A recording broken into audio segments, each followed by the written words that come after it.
Hello, everyone. Welcome to our Advances in Autism Research and Care webinar. We're so thrilled to have you.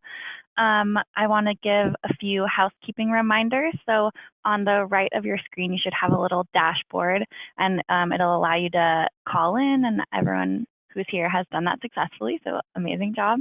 And then it also has a questions and a chat box. So if you have questions throughout the presentation, please type them in there, and I'm happy to ask them towards the end of the talk. And if you have any tech questions or questions for me, Megan, you can chat me those privately if maybe there's a technology problem going on. So yes, thank you all so much for joining. Without further ado, I'm going to welcome our network principal investigator, Karen Kolthow, who's going to welcome our presenter for the day. Awesome, thank you, Megan. So I'm delighted to introduce Dr. Hassrick, who's an assistant professor at the A.J. Drexel Autism Institute. She received her master's and doctoral degrees in sociology from the University of Chicago and a master's in education from the University of New Mexico in Albuquerque. Her research investigates collaboration networks across home and school settings. Dr. Hassrick is currently investigating social networks that promote positive outcomes for people with ASD, their families, and communities. Her research tracks the interactional and organizational dynamics that sustain or disrupt networks of diverse expertise that shape the ongoing treatment of people diagnosed with ASD. And I had the pleasure of hearing a presentation by Dr. Hassrick about a year ago at the Maternal Child Health Bureau, and it was really interesting and provocative. So I hope this sparks some interesting thoughts for everyone, and thank you for joining us. Thank you so much, Karen. I am excited to be here, and this is the first webinar I have ever done, so it feels strange to say that because they've been going on for a while now, but this is a first for me, so I'm excited to be sharing with you some research I've been doing about using social network insights in the field of autism, kind of transferring what we've learned and what we know about network research in the field of sociology and education and health, public health, and bringing those things over into autism. And I'm happy to be sharing with you some of the work that I've been doing, and then engaging in a conversation, hopefully, at the end, so that we can, so that I can answer questions and try and make this time useful for all of you. So I have my timer here, and I'm going to try and limit my talk to about 30 to 40 minutes so that we have a good amount of time for Q&A. Okay, so the title of my presentation is The Social Infrastructure of Autism Intervention, Tracking Intervention Ecosystems to Build Social Capital for Children and Young Adults on the Autism Spectrum. So there's a lot of terms here, and the first one, social infrastructure, is an effort on my part to sort of describe, make real all of our social interactions and exchanges that are so present to us in our everyday, but that are very hard to measure. When I went to grad school, I had been in the classroom for 10 years, and I really went to grad school in search of methods that could capture that dense social resources that are all around us, and to figure out if there was a way to systematically measure those assets and those strengths, and evaluate for gaps and opportunities. And when I went to grad school, I did discover social networks, and I kind of fell in love with them because of the way that they can systematically capture these things that are so hard to measure. So today I'm going to be sharing with you the work that I've been doing to try and learn how to apply all of this. So let's start. Here, my dissertation work was really about and I'm kind of backing up into dissertation, not to drag you through my whole history of research, but to say that I began this research with a focus on parents and an interest in figuring out how to bridge gaps between home and school, between parents and school providers, and in the field, the work I do in autism, it's building the gaps between parents school providers and clinical providers in the community, and then really looking at, all the people who are in a child's zone of proximal development, all of those people, how are they networked together?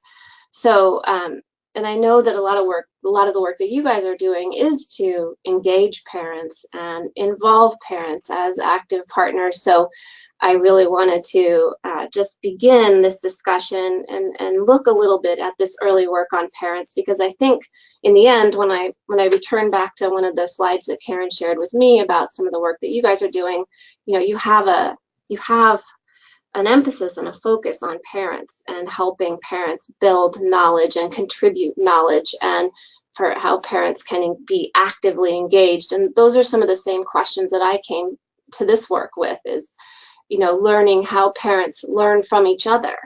And one of my big findings from my dissertation was that parents in schools actually are connected to each other often, and it varies by school, by social class. That one of the things that I found in my research was that middle class and parents were more often connected to each other at the school than lower resource parents. And I really wanted to understand what were some of the barriers and facilitators there, and what were these parent networks, and can we capture them, figure out where the isolates are, and begin to build strategies to forge connections amongst those parents that are disconnected.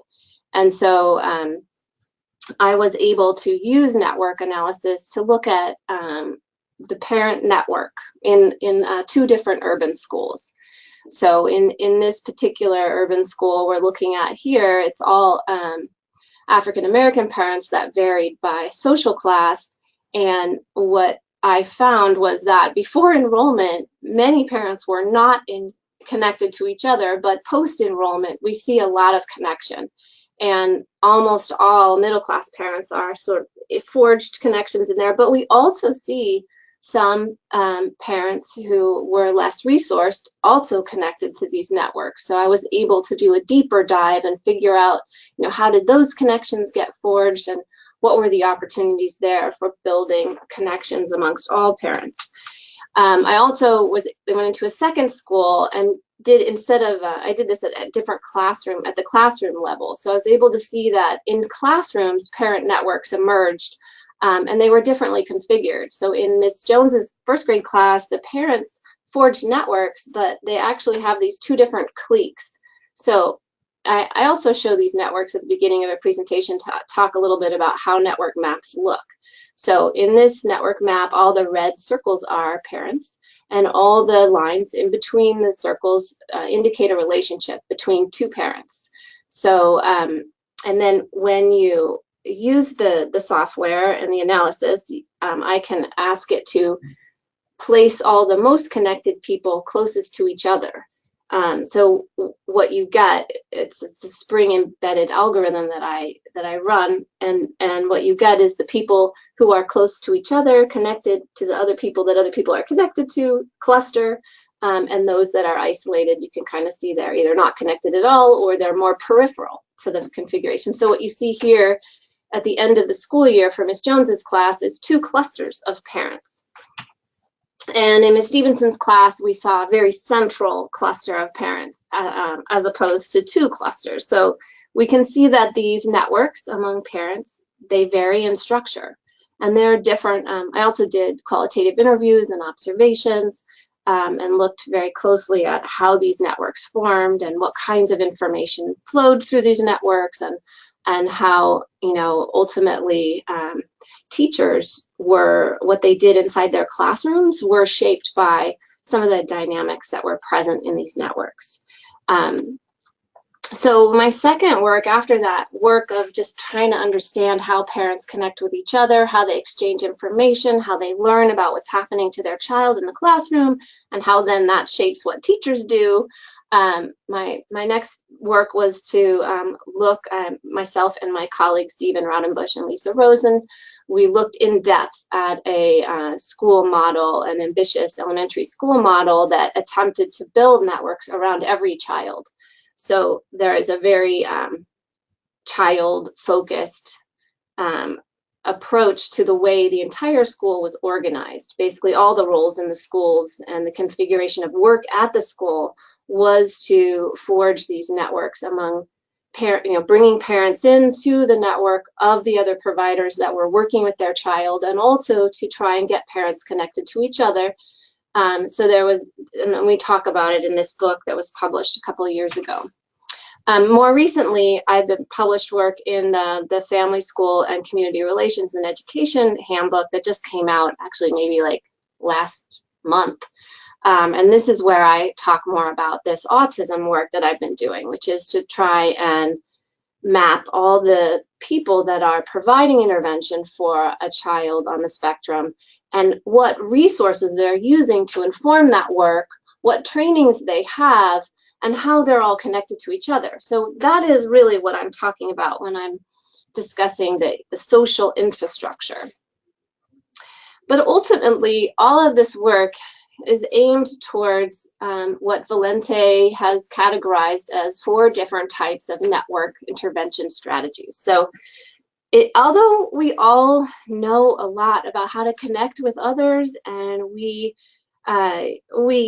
it's very intuitive, this idea of building networks, and you all are part of a network. We're using the word network in so many ways now that it's quite complex, all the different ways that we're using the word network. But in traditional social network science, it actually is quite difficult to systematically build a network, to predictably build a network. And we actually don't, the science tells us that we don't really know how to do this systematically and in a purposeful way.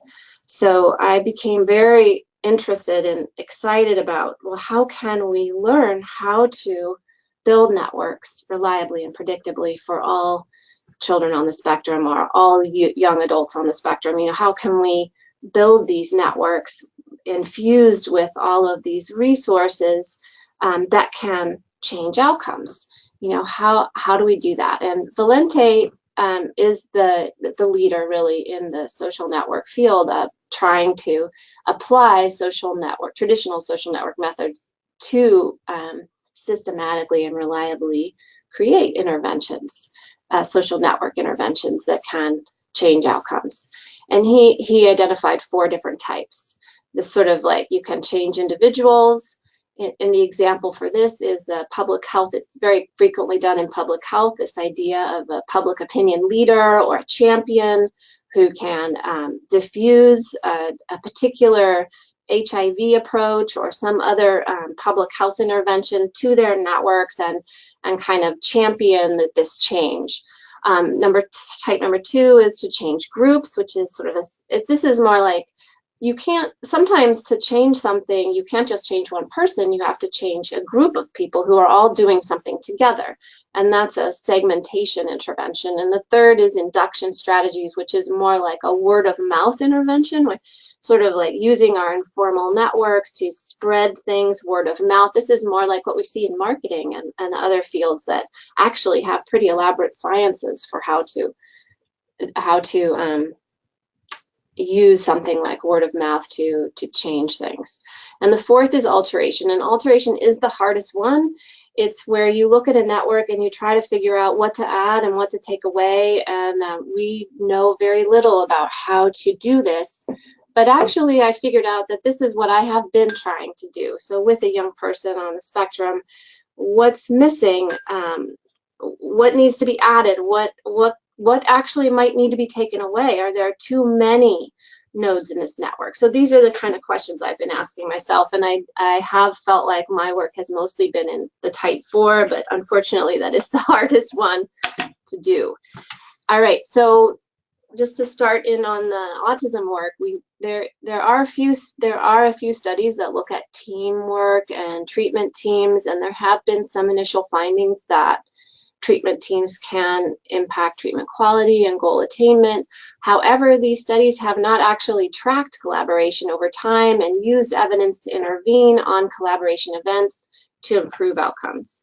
So the goal here is to track at baseline, intervene based on evidence, and hopefully improve outcomes. And I began my work here in this first area, and that's mostly what I'm going to be presenting today. Is this I've been spending time trying to learn how to use network analysis to track collaboration activities, and now I'm moving on a little bit further into area 2, but it's been slow going. So it turns out that dynamic social network analysis is useful for systematic tracking, and you can track people, resources, training, events, and treatments. And you can use these graph theoretic-based measures to systematically compare change over time in these different kinds of resources. And you can use visualizations, sociograms, that can help you to see gaps and redundancies and opportunities for productive synchronicity within and across settings. And you can link a child micronetwork with networks among providers and within and across settings. So there's multi-level ways of thinking and looking at networks that you can systematically assess using dynamic social network analysis. So today I'm going to just talk a little bit about the theoretical background. I'm going to identify this child zone network that I've honed in on in the field of autism, share some research findings, and discuss briefly some network interventions. And hopefully stop talking when I have reached 30 minutes, or 35, 40 minutes there. So coordination for children with disabilities, what we have seen over time is a shift from a medical model approach to multidisciplinary teams to a more ecosystem network approach. So we can track this shift and change in the field. Really, we started with a medical model approach of disability, where you're identifying a person, fixing the problem. The individual is perceived as faulty, and then you can kind of understand this shift that there's been towards looking at disability through the social model lens, where the individual is unique, and that there's the social construct sort of imposed on top of the impairments by society, and sort of looking at disability through these two different lenses. There's also a lot of really innovative and exciting work about interdisciplinary services for children, where you have sort of an integrated care approach. And this work really started as an effort to collaborate professionals with one another, so sort of interdisciplinary. It really references this idea that there are these different disciplines that are trying to work together for the one child, and we need an interdisciplinary approach. And so there's been a whole area of work on this field, and parents are included in this as important external kind of people who need to be a part of this. And the most recent work sees the parent as an integral part of this. Parents didn't start out in this body of work as central. They sort of became more and more central in the research over time. And then if we can shift then from this interdisciplinary approach to Bronfenbrenner's work, which is really placing the child at the center and understanding that the child has a microsystem, a meso, an exo, a macro, and a chronosystem all around. So every child has these interlinking systems, and it's not just interdisciplinary services, but actually each child has much more than that, not just a parent who's part of that the people from the different disciplines need to collaborate with, but actually that parent is embedded in a family, that family is embedded in a community, and that child is actually much more than just the interdisciplinary group of providers who are working with the child. And then we see this shift from Pesco-Salido and others who really tried to take this idea of the ecosystem and use network analysis to measure change over time. And Pesco-Salido's work is really focusing on mental health. and trying to understand multidisciplinary mental health intervention from an ecosystem perspective. And the work that Pesca Solido and others have done sort of theoretically frames mental illness as a kind of career where you have a beginning, a middle, and an end. You have gatekeepers who are critical as the person moves through this illness pathway, and then how our networks impact how collaboration occurs throughout the illness career. So after learning about all of these different frameworks, what I really came to was that we have to understand, what's the, can we understand the proximal area around the child, the proximal zone of development, which is what Vygotsky calls it, that yes, the ecosystem is important. Right, here we are. The ecosystem is important, but what I'm most interested in is what's most proximal to the child. So can we develop, can we begin to use network analysis to really map that proximal zone of that zone of proximal development of the child when they're when they're gaining certain competencies, and they're different people in the ecosystem are scaffolding their learning efforts, and they're gaining and advancing their knowledge. That is sort of that proximal zone, what they know and what they can know and what they can know with help. And so really looking at the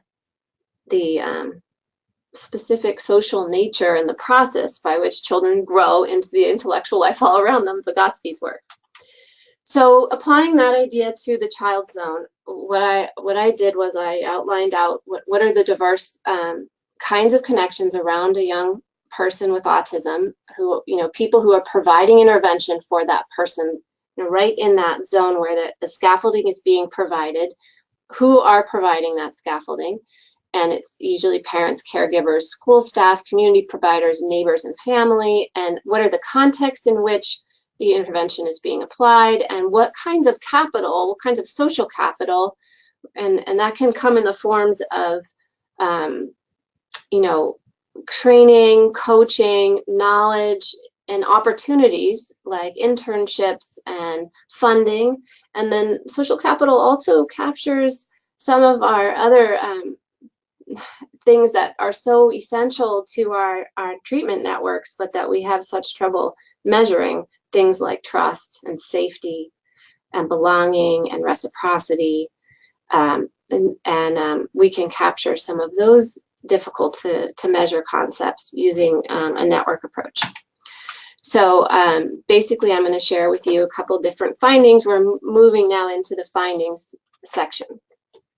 Okay, so the first finding I want to share with you is some research that I myself and my collaborators did with an R21 and an IHR21 grant, where we went into 2 different schools and we mapped the social networks for 23 children on the autism spectrum who were in grades kindergarten through 5th grade. And what we discovered in our research was that the 2 schools that we went into, the children's network varied across the 2 schools, and they varied across socioeconomic status. So I'm just going to show you a network, a treatment network of Child 1 from Flores Elementary. And what you see here is the providers. So if we go back a slide, we have the green, our staff. So there's 3 staff, 1 community provider and 1 parent. And these are all the interventions that the providers are implementing with Child 1. And so they're sized differently. The larger sized interventions are evidence-based and the smaller are non-evidence-based. So what we see from this map is that certain interventions are shared. when you see, for example, I can use my mouse here. There is a staff member here and a staff member here, and there's 3 treatments that they're both implementing. What this is a treatment map for child 1, and it means that these 2 staff members are implementing 3 interventions that are the same. This community provider here and this staff member are implementing 1 intervention that's the same, and the parent is implementing 1 non-evidence-based intervention the same as this staff member, and 1 evidence-based intervention the same as this staff member. Now, when we look at the lowest income family, this is a more typical map from the school. The parent is doing things at home, some evidence-based, some non-evidence-based, but there's very little shared intervention. At the second school, Aspire Academy, we didn't see the difference between high income and low income families. There was just a lot of engagement, a lot more intervention. I'm sorry, not necessarily more intervention, but more overlap in interventions, more synchrony of intervention, and more connection with the parent, at least the lowest income parent, in terms of intervention. And so when we compare the lowest income family to the lowest income family across schools, we saw some differences. Now, this was not statistically viable sample. This work, I have an R01 in now that I've applied for to test this with a statistical sample. So, this was preliminary work to pilot test the protocol to see if we could map treatment networks and understand how people are sharing treatments. And also, there's more work here. These maps, it's not clear now in the field of autism. Is more intervention better or worse? Do we have a stable enough body of evidence-based research in autism to use EBI as an indicator of quality? Does more staff suggest better treatment, more disconnected, lower quality of intervention by less qualified staff? There's a lot of unknowns here. But where we're at now is the very beginning of this process, trying to figure out, can we map it, and then can we begin to understand what a good map looks like. The next finding I want to share with you is from the same data set, looking at this difference across school type.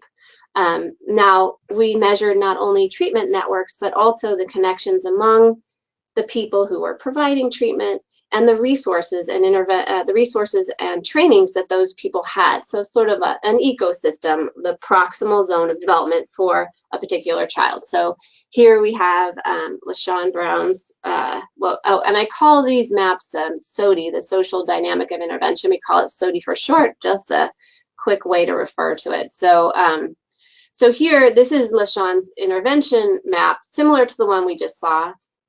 Here you can see mom has a lot of interventions that she's sharing, that one in particular that she's sharing with staff.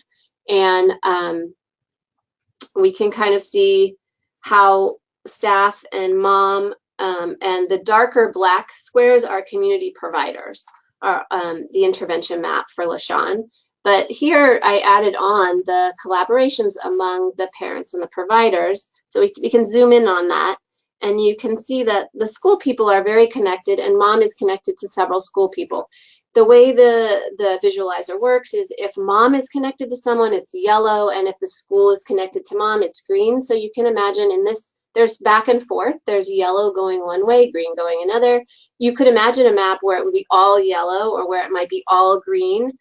This is the kind of way that we can dynamically capture how connected mom is to the team of providers. And you can see it visually. Then we added what kinds of resources are people using for this child. And we can see here that there are, and then what trainings do people have?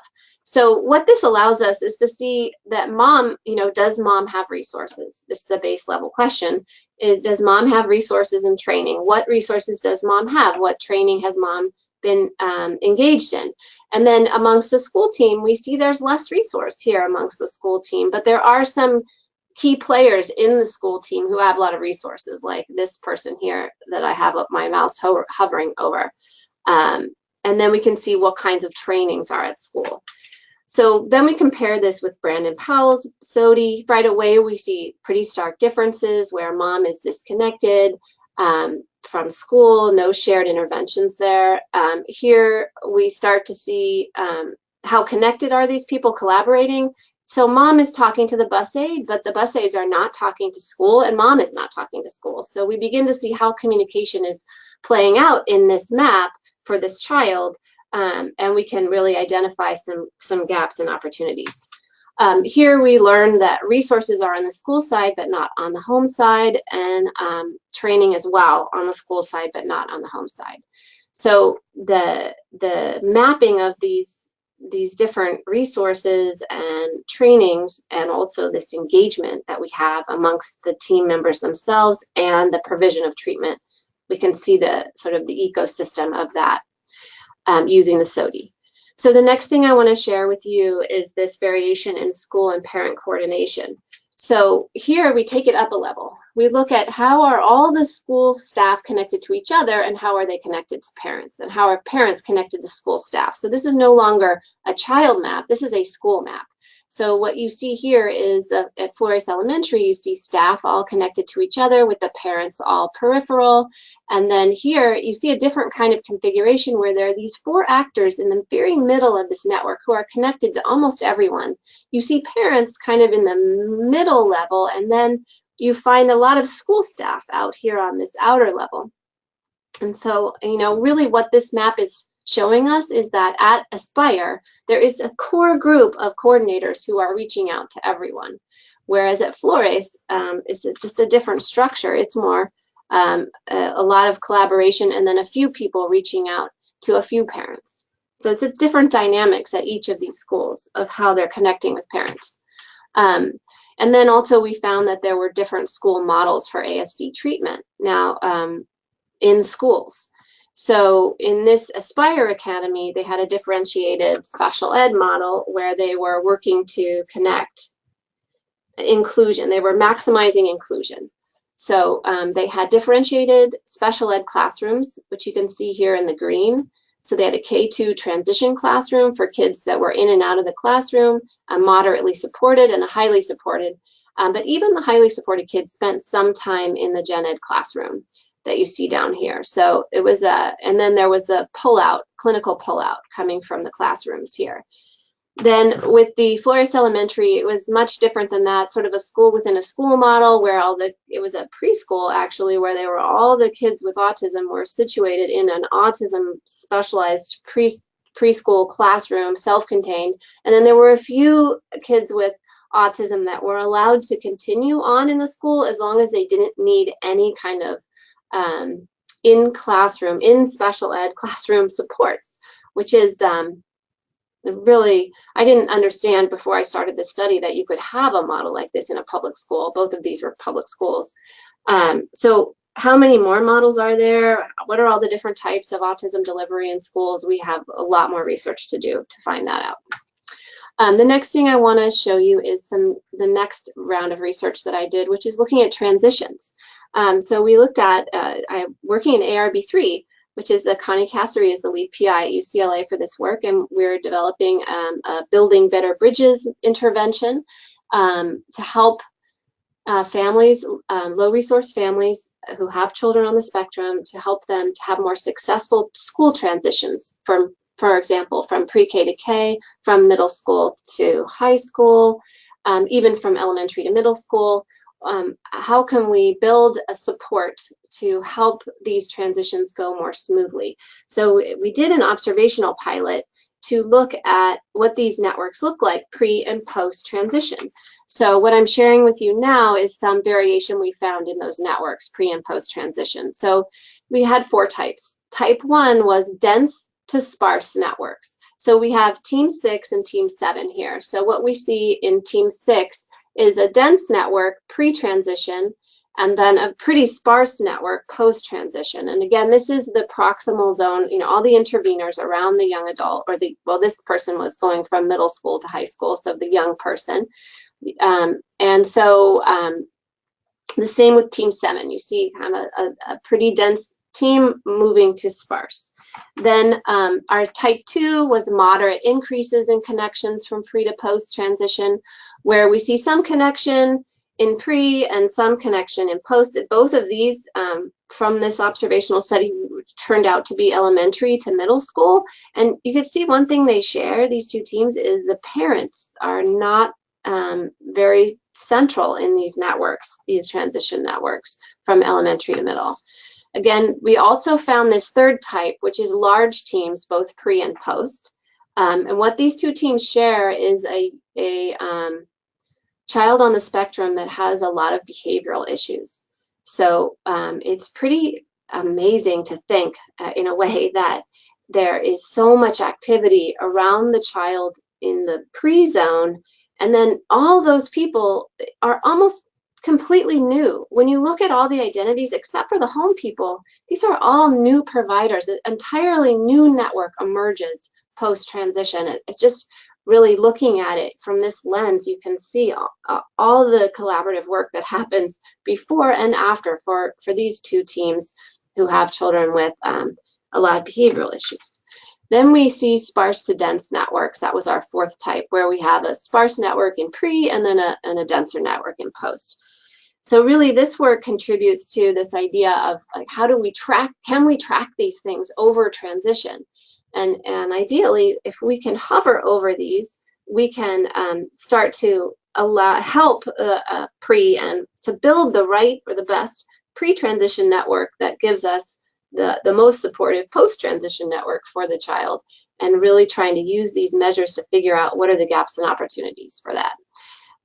Then here, this last work I'm going to be sharing with you is some young adult networks. We actually went to young adults on the spectrum and asked them, who are your supporters and what kind of resources do they provide you, and how connected are they to each other?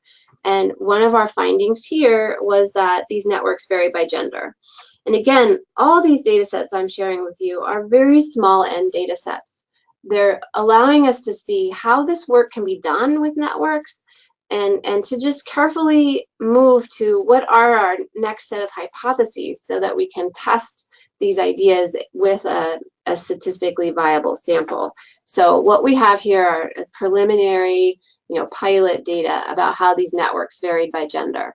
So we found that the males in this sample of 17, there are 17 young adults who participated.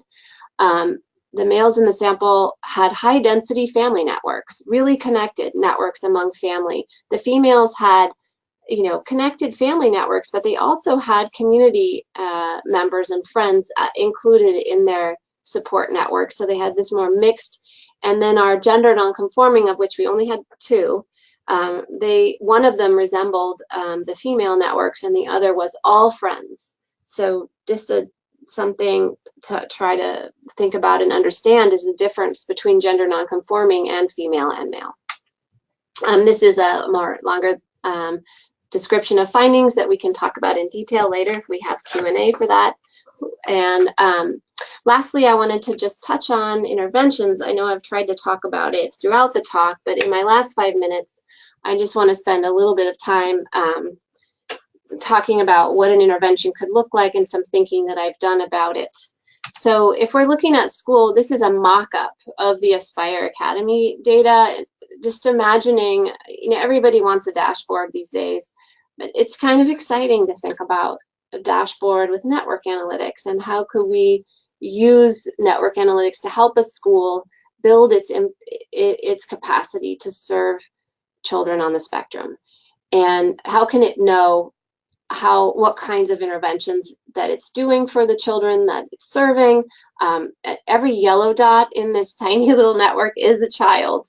So all of these networks have been arranged so that we can look and see all the children at this school, how many interventions are they doing, and what you see with Aspire in fall and spring and summer is this sort of, a lot of kids at Aspire are getting the same evidence-based interventions. That's what you see, that tight blue cluster in the middle. A lot of kids are getting the same intervention, and then some kids are getting sort of individual intervention. So really, is that the right configuration for this school or for these children? These are big questions that we need to think about and try to figure out. But this is the data about, and then this is how autism knowledge is configured at the school, and the autism providers, some different other analytics about the children. Another way to look at this data is, like we saw before, at the level up, which is what are the connections among the school providers, how much trust is there, how much problem solving is everybody engaged in, how much are people talking about the school as an organization. These are the different sorts of networks that I collected data on for this project. What are the supports the families have from and how does it change across time? So that's some way of looking at the intervention as a sort of a dashboard for a school to build capacity. Another way is to think about this work that's already been done in social work and in other areas where, in clinical work, where we're meeting with people on the spectrum or their families and trying to help them to understand what is their ecosystem of support, and then how can we help them to learn about possibilities for support. So this has been done for decades now, and it was initiated early on by a sociologist who wanted to bring the social back into social work. But there was this target that we have here that where you can map these things out, and then the idea would be to move it to the next step, which is, do we have a networked village? Are Joey supporters connected to each other? Then we can look carefully to see how maybe around one young adult, where the gaps and opportunities are, what the resources are, and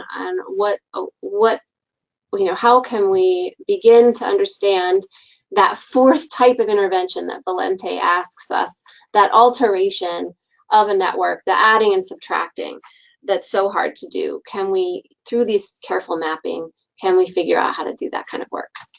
The final slide that I have to share with you is just to try and begin to think about what kind of network opportunities are there for the work that you guys are doing. And I don't have too much more to say about this other than to say that, by looking at this slide and some of these ideas, I think that there are ways to consider measuring connections and thinking about how they might change over time and how those things might help meet your aims.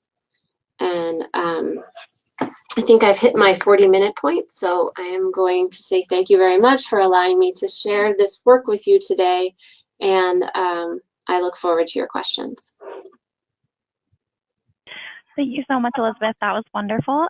We did get a few questions, and reminder, if you have any additional questions, you can definitely type them out into the questions bar.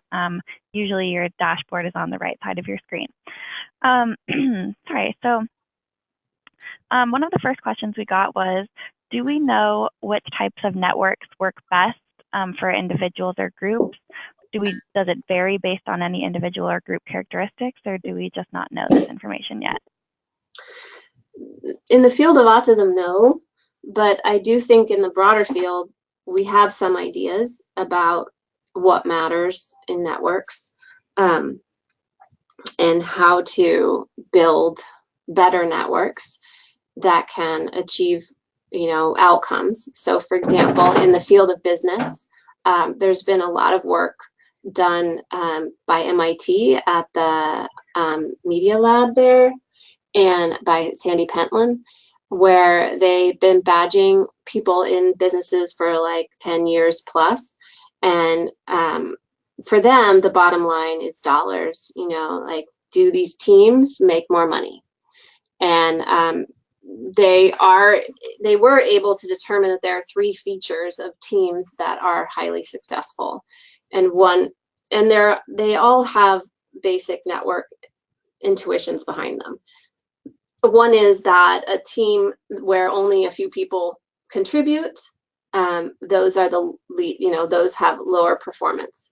If you have a team where diverse ideas are brought in and respected, and contributions are more equal across team members, you have better outcomes. That's one intuition. The other is that the more energy that your team members are exhibiting, and they measured energy with these badges, they collected 100 data points a minute, and they geolocated everybody, and just it was a big data project.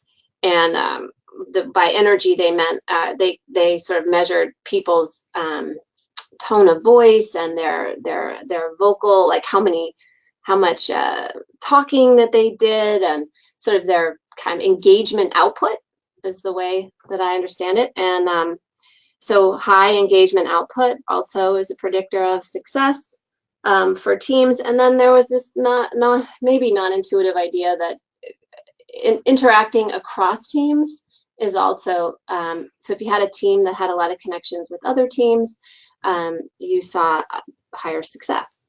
So this idea of it's not just our immediate networks that matter, but it's our connections to the outside, other groups that might better inform our ability to do our work.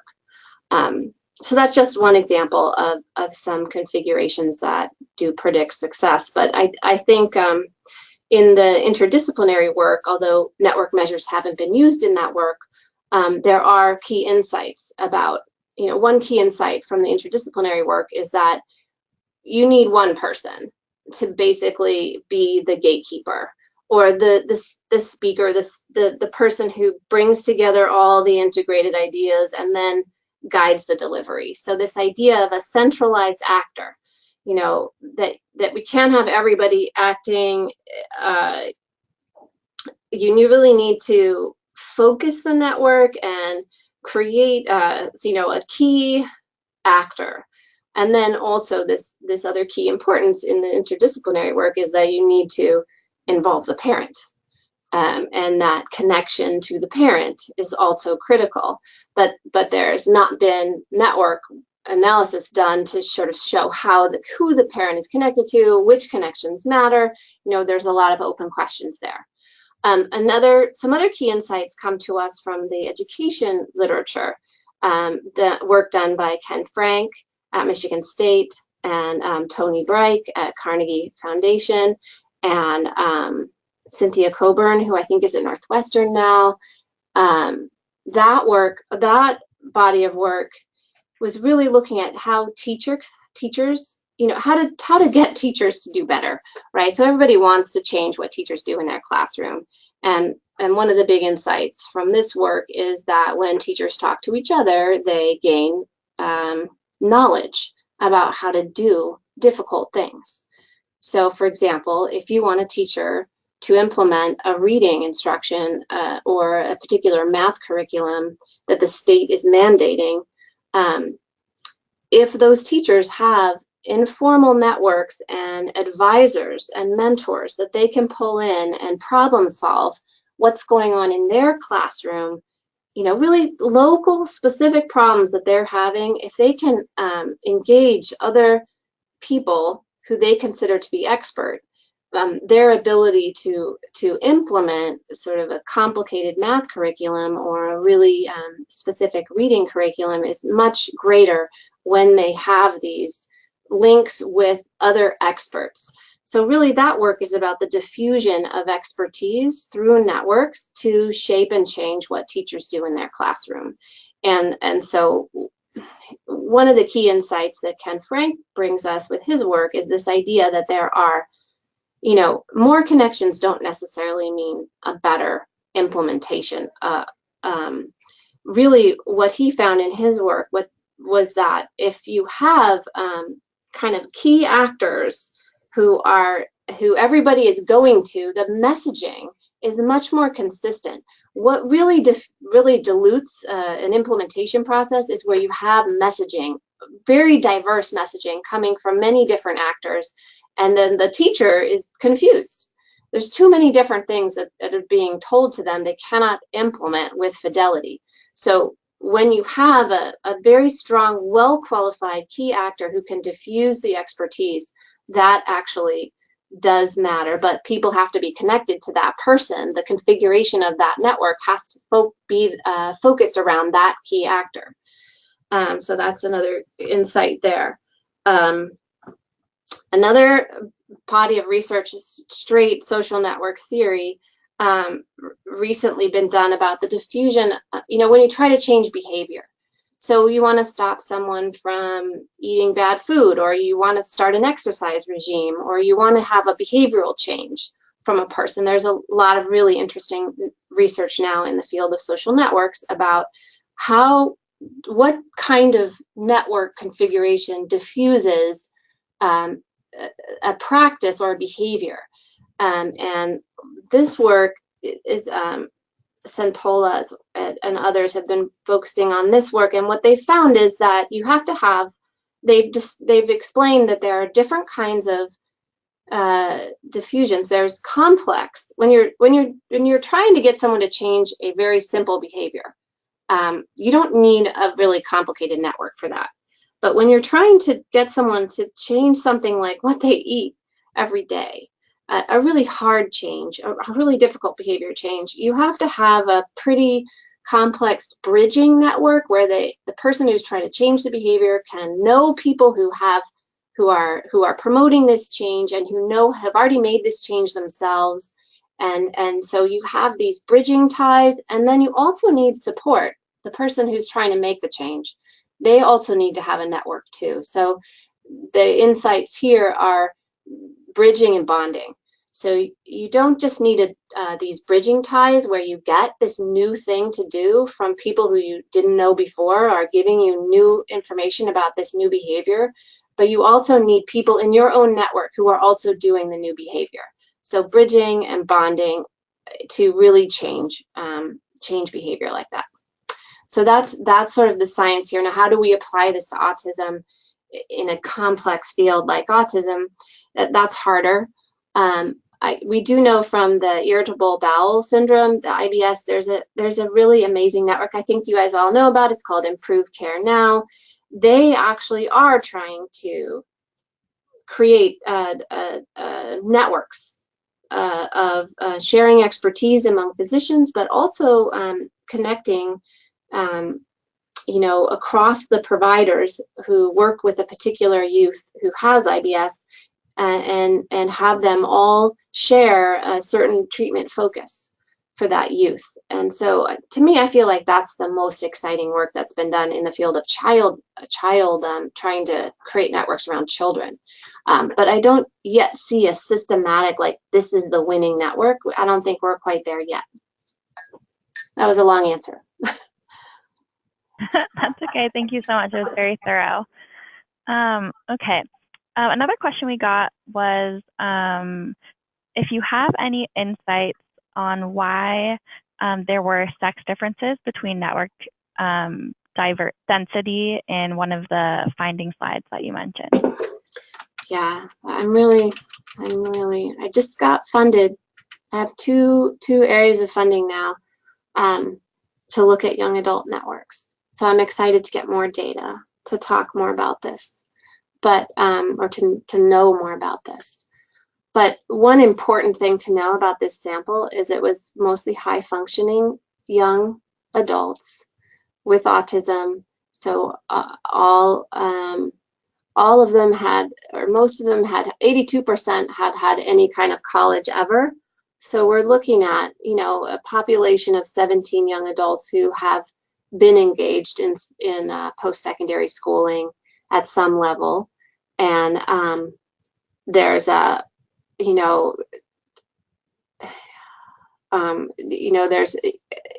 we have mostly white, overall 88% white. So this is a more it's a sort of a more resourced sample, a less diverse sample. There's a lot of things wrong with this sample if we're wanting to try and generalize in any way, but which we couldn't with only 17 people. But basically, I think what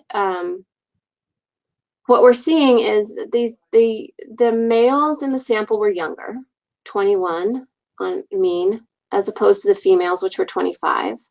So there could be something there with age that that could be part of the story. It could be the age. I also think that there is research on females with autism, that they present differently, that there's some social, that they have different varying skill levels for engagement, social engagement, and that females on the spectrum, young adult females, are sometimes camouflaging or trying to hide their difficulties with social interaction. So there could be some interesting dynamics there to look at. I think also the gender nonconforming is an interesting category. Basically, one of our gender nonconforming looked more like female networks, and the other was all friends. But the one thing that really stood out with both of the gender nonconforming young adults said that they didn't have any family friendship. So we did ask, this friendship finding I thought was interesting, that a lot of the male young adults on the spectrum looked to their family or received friendship from their family, right? Because in this protocol, we asked them, who are your most important people? What kind of support do they provide you? And so 58% on average of the males reported family friendship. Females less so, and then gender nonconforming, neither of them reported any family friendship. So I think there's a lot more to know about how these dynamics are playing out with young adults. I think that really the finding that I talk most about, I'm submitting this, we're submitting this for review now in a journal, but one of the things we discuss in the paper is the low job support. So even though there's college engagement and there's this age of employment, there's very few of the people in this sample are employed, only 29%, and very little job support is being provided by their networks. So those are some of the dynamics that we looked across. So across all the networks, very little job support is being provided. Now, it could be an artifact that, of the way the survey was designed. We asked for, their most important people. It could be that their most important people, they weren't thinking of identifying professionals or outsiders as most important. So we are now designing in our new survey, we query across role type. So hopefully we will get more comprehensive data on that. I think that's I'm curious to know if anybody has any other theories or ideas about that data that they want to share also.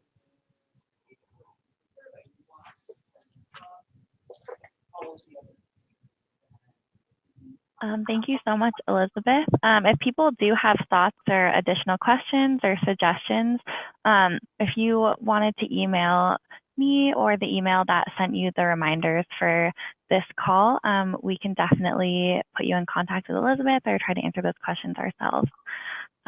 We had a few more questions, but actually, Elizabeth, you went through and answered them pretty thoroughly as we went through, so that was amazing. I want to extend a very warm thank you. This was incredibly informative and extremely interesting and very colorful, so thank you. I'm wondering, Karen, did you want to say any last words? Just to thank you. It was super interesting.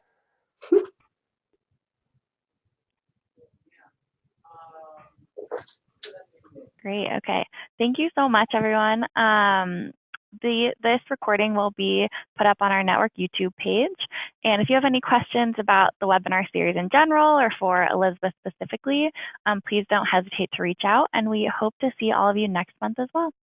All right. Thank you so much, everyone. And thank you so much, Elizabeth. Thank you very much.